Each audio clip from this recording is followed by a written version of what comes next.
Hey, it's Diana of Cauldron and Craft. If you're new here, I make seasonal living videos with a witchy twist. And where I live in the southern United States, it is getting close to gardening season. We're coming up on the time to start planting seeds because we're going to be nearing into the last frost date. So I'm starting to think about what I'm going to plant and where. And if you watched any of my videos last year, you know that where I live, I have a decent sized yard, but it's completely shaded during the summer with trees. So I'm a member of two community gardens where I plant vegetables and flowers and herbs to supplement my groceries and all that. And along those lines, I wanted to talk about why I think you should have a community garden right now in the United States as well. Grocery prices have been rising for years, and that includes produce. And if you're like me and you feel maybe a little bit disconnected from other people and maybe seeking community or wanting to learn new skills, then I think community gardens can be a great way to do that. So towards the end of the video, I want to share why I think you should join a community garden as well. I'm using the Farmer's Almanac Garden Planner to plan out my garden. I'm going to create a new plan so that I can start from scratch and plan everything out. So the first thing we need to do is add objects like raised beds, raised bed wood, and our beds are 12 feet by 4 feet inside, 12 feet by, okay, I think that's close enough. And I want to duplicate, copy. So in my main garden, I have these two beds, and then I have another bed that is, another garden that is it 3 by 11, 3 by 9? It's a little bit smaller. For this bed, if you watched my Samhain video, I planted garlic in it.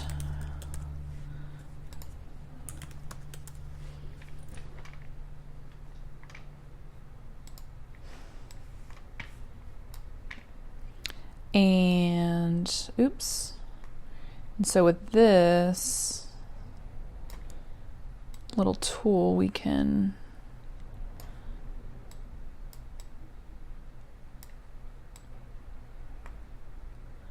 so it's something like that.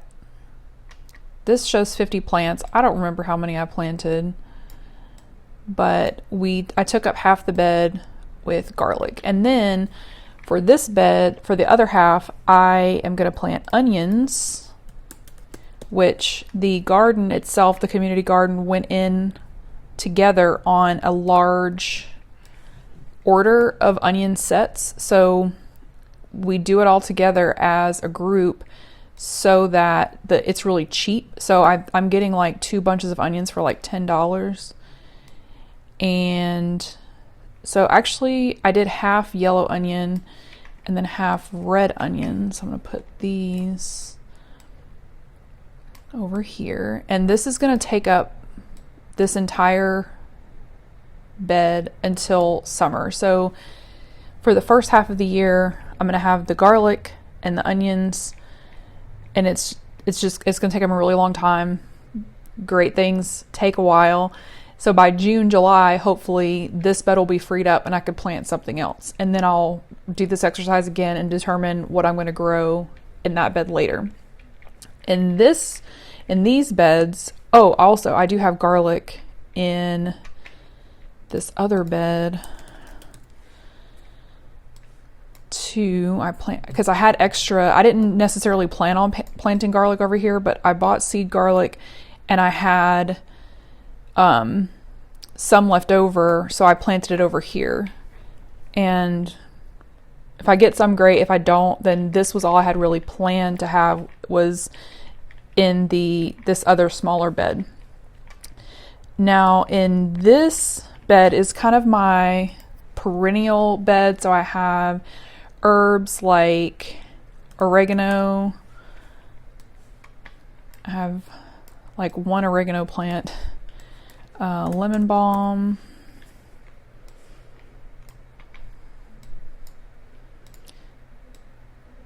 I only have one oregano, but it just looks so little. I have some echinacea, but I'm not sure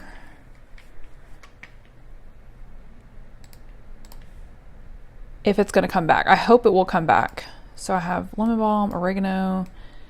What else is in this bed? Oh, bee balm.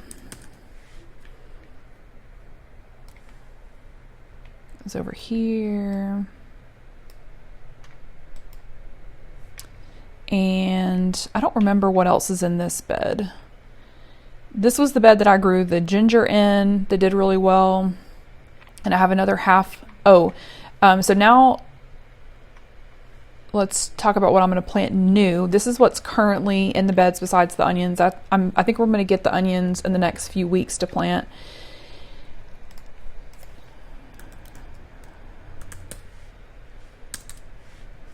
If I can spell potato.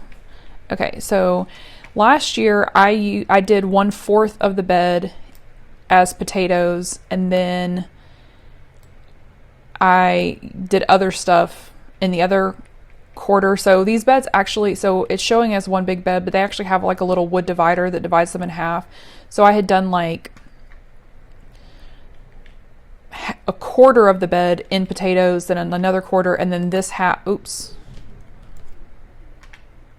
and then the other half was all tomatoes.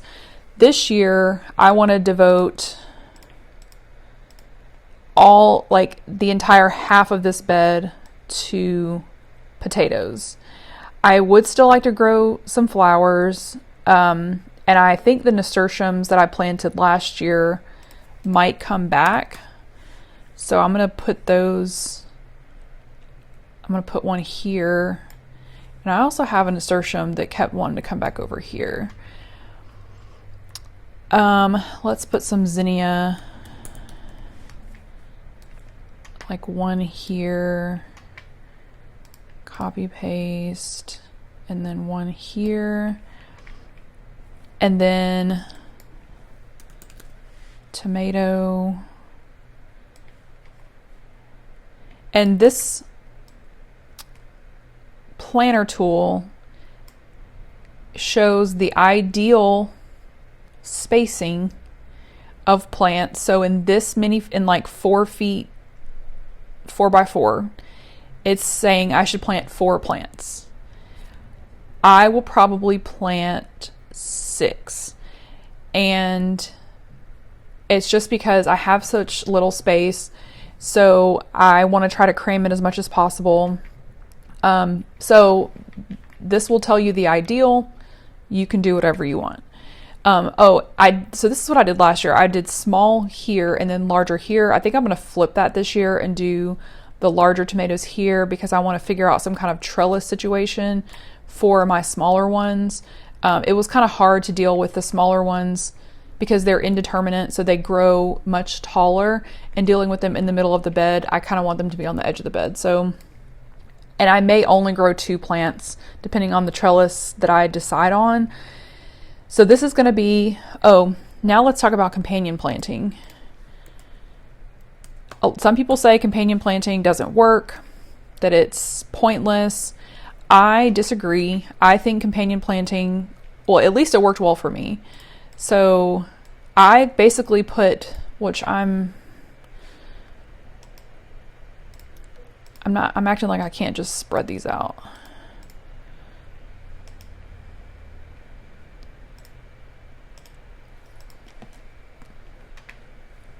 Okay, so throw some basil in there. Oh, alyssum.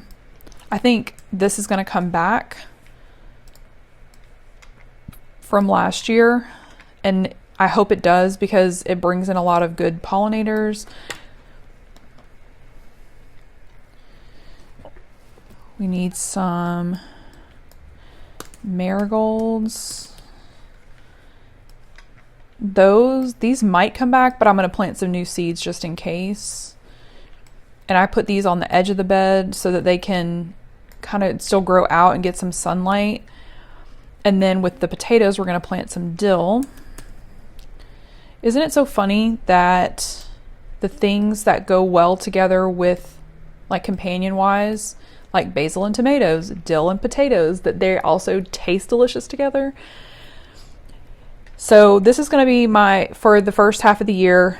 I need to get some potatoes chitting, which means that those little eyes that start growing out of the potatoes, those are the stems, and that's where new potatoes will grow from. So I need to get some more seed potatoes, and I need to get some more tomato seeds maybe.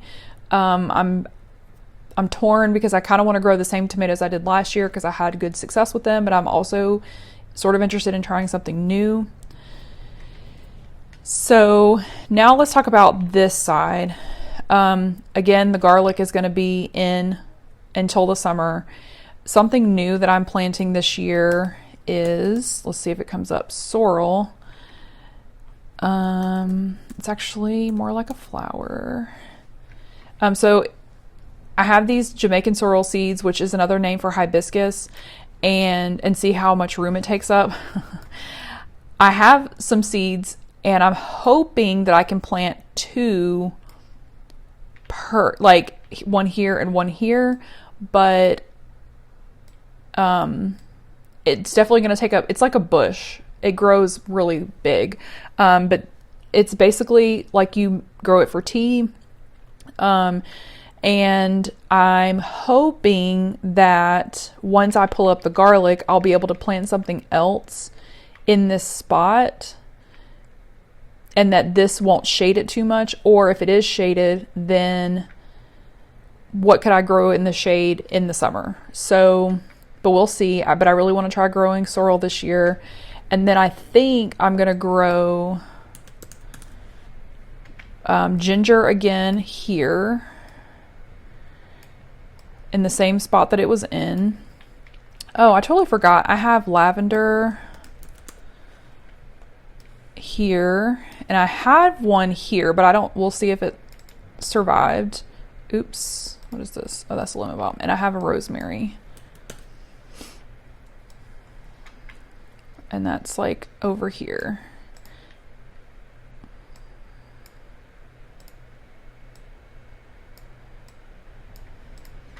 Okay, and let's see. We can remove the names. If you wanted to see it more clean, you could remove the names and just have the pictures.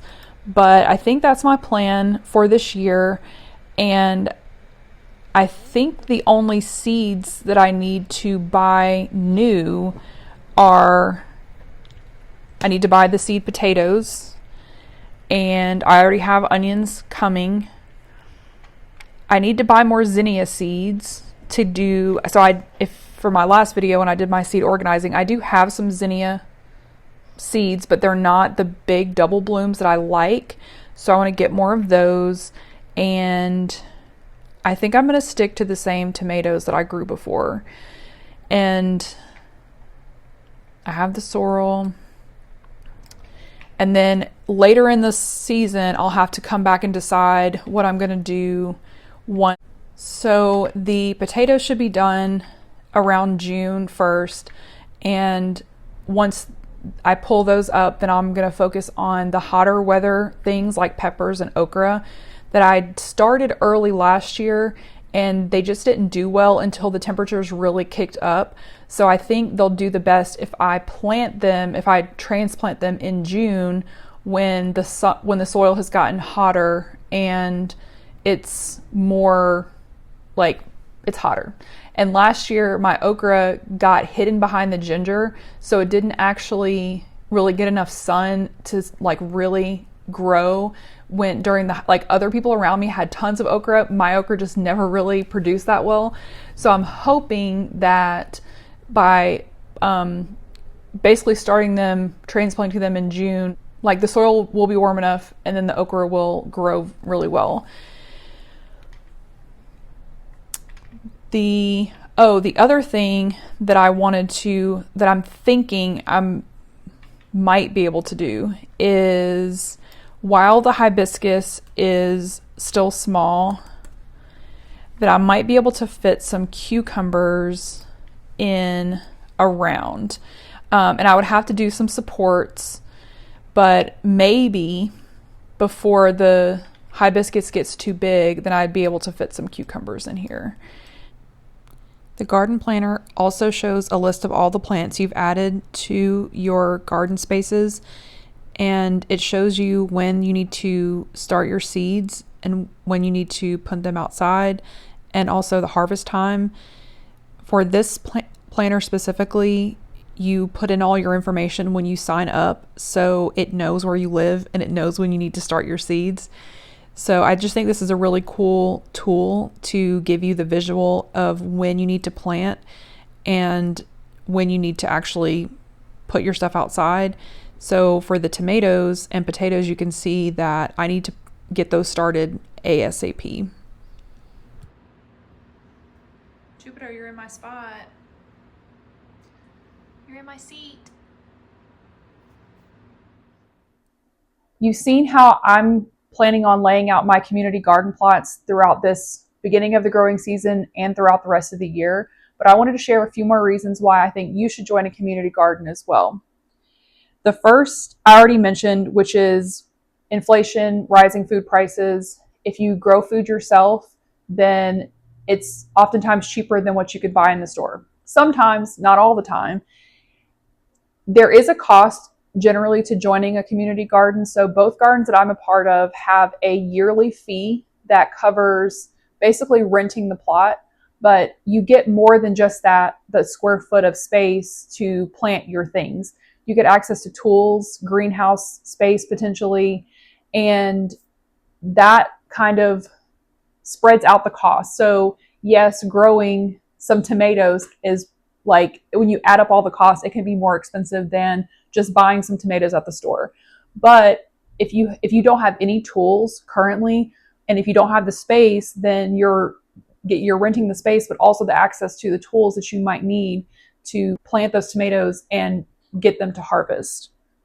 Second is the mental health aspect of just being outside. I struggle to spend time outside. That's why in my January, like easing into the January video, and I talked about my goals for the year, spending more time outside was one of my goals, because without a reason to go outside with my dog, go outside and garden, I don't just go outside. So, but I get so many mental health benefits from that. There have been times where I've been super frustrated about something and just ruminating and have a ton of anxiety. But if I go outside and just walk around for a few minutes and just get some sunlight, then I feel so much better. And being out in the garden, getting your hands in the dirt, it's been proven that the good bacteria that's in the soil is good for us too. So it actually benefits us just by getting your hands in the dirt. There's also the community aspect. Community garden means that you are gardening with other people. And that is a big reason why I chose to join community gardens, because I don't have the space to garden in my yard. I don't have the sunlight requirements, but I also wanted to meet other people in my area. I've only lived here for a little over a year. So I wanted to meet other people who had similar interests as me. And another benefit of community is you get to benefit from the knowledge of the community. So I mentioned before that you get access to the tools. You also get the access to the knowledge of the people who've been growing around you for more time. So you can trade seeds. So earlier I talked about growing the Jamaican sorrel. Well, I got those seeds from my plot neighbor who grew it as well. I saw the flowers and we started talking about it, and she said, "Oh, I'll give you some seeds that I harvested from my plants." And that's how I got them. So you get those benefits of being with other people and gaining their knowledge without having to seek it out somewhere else. And I think that's really important for us right now because if you're like me, you may be seeking ways to be in community with other people in the absence of like a religious organization or some other kind of group that maybe you don't have other groups besides your coworkers that you spend time with on a regular basis. And gardening can be a great way to just meet other people who have similar interests as you. Next reason I want to share why I think you should join a community garden is increasing local power. Both community gardens that I'm in have plots for rent, and they also have plots that are basically for a food pantry. So especially my main garden, what I consider my main garden because it was the first one I joined and it's where I have the two plots, they have several beds that are just for food pantry donation. And a lot of the work days that we do are planting, weeding, harvesting those beds that are for the food pantry. And I forgot how many hundreds of pounds of food we donated this past year, but it was in the hundreds of pounds. So you're improving your community and donating to people in your local community. And essentially, all you're donating is your time because it takes time to do all of those things: planting, weeding, watering, harvesting. And you're doing it in community and increasing the power in your local area and that type of mutual aid. When I first started looking into mutual aid, it's really overwhelming to understand like where you fit in and where like how to start. And because gardening was something that I was already interested in, then it made it an easy way to like that was my foot in the door. That's what I'm good at. And I think if we all lean on what we're good at and what our strengths are, then we can do a lot more together. But overall, I think just being in community, learning skills. Maybe you've never gardened at all before. There's a woman at my main garden that I think she's a really new gardener, but she's so friendly and will walk up to anyone and just ask questions, and she'll show what she's doing and share seeds. And I think that's a really powerful way to just bring people together. Hopefully, I've given you several reasons why you should join a community garden right now in the United States. So you might be asking, how do I do that? The way I found mine were basically just Googling community garden near me. And I would put in my city name. I think I tried near me, I tried the city name, and I found the first one. And usually, so they're run either by municipal localities. So my main garden is run by the city itself. Like their budget comes from the city and they answer to the city. There's a committee that has to create a budget and stick to the budget. If they need additional money, they have to ask for it. The other garden, I'm not actually sure if they're affiliated with the city or not, or if they're some other kind of like organization that runs it, that manages their budget. But either way, they have a website, most likely. I searched on like Google basically to find my first two. But you could probably also try other social media platforms like Facebook or Instagram. Use social media for something good and find actual people in your area. So they have a website. How I ended up with two is because I applied and like expressed interest in both of them thinking I was going to be on a wait list. So that is a possibility that you might put in an application or express interest in joining a garden and there may not be space at the time. And that's what I thought was going to be the case for me. And the first one came open and I accepted it. And then the other one, they emailed me back and said, yes, we have an availability. Would you like to join? So it just so happened that both of mine came open and I had applied at the same time and then they both came open and I just accepted. If they don't have any availability at the time, you can still get involved. You can still join work days and start learning about plants, doing the planting, watering, harvesting, weeding. Weeding is a task that never ends, and they will never turn away volunteers who will weed anything. Another thing is heavy lifting. So in my main garden last year, I remember they were actually putting in some new beds and needed some strong people to help move these beds. And it just so happened that work day, it was like all women there. And not to say that we're not strong, but it does help to have stronger people who are capable of lifting some heavier things. And if that's how you can be part of a community, then use that strength. Do what you need to do. So you may reach out and they may not have availability, but don't give up. Put yourself on the wait list. If they do say, yes, we have availability, then you'd be prepared to pay the yearly fee that covers the tools and the space and all that. Like I said, the two community gardens that I'm in are probably the closest to my home, but I know of two others in the Atlanta metro area that I've just seen while out and about. So they're definitely out there. And if you're in a position, maybe start a community garden if there's space that is currently not being utilized. I believe that's how my main garden came about. There was space there that was not being used. So someone asked the city, can we put this here? And the city said yes, and it's been going on ever since. So start a community garden, look around and try and figure out if there's one you can join. And the more that we can rely on each other and take care of each other, then that will help us in whatever comes to pass in the future. And because we need to take care of each other. And in my next video, I'm going to be starting my seeds. So I've organized my seeds, I've planned my gardens, and now I actually need to plant the seeds. So in my next weekend, I have an extra day off. So I'm going to spend some time setting up a new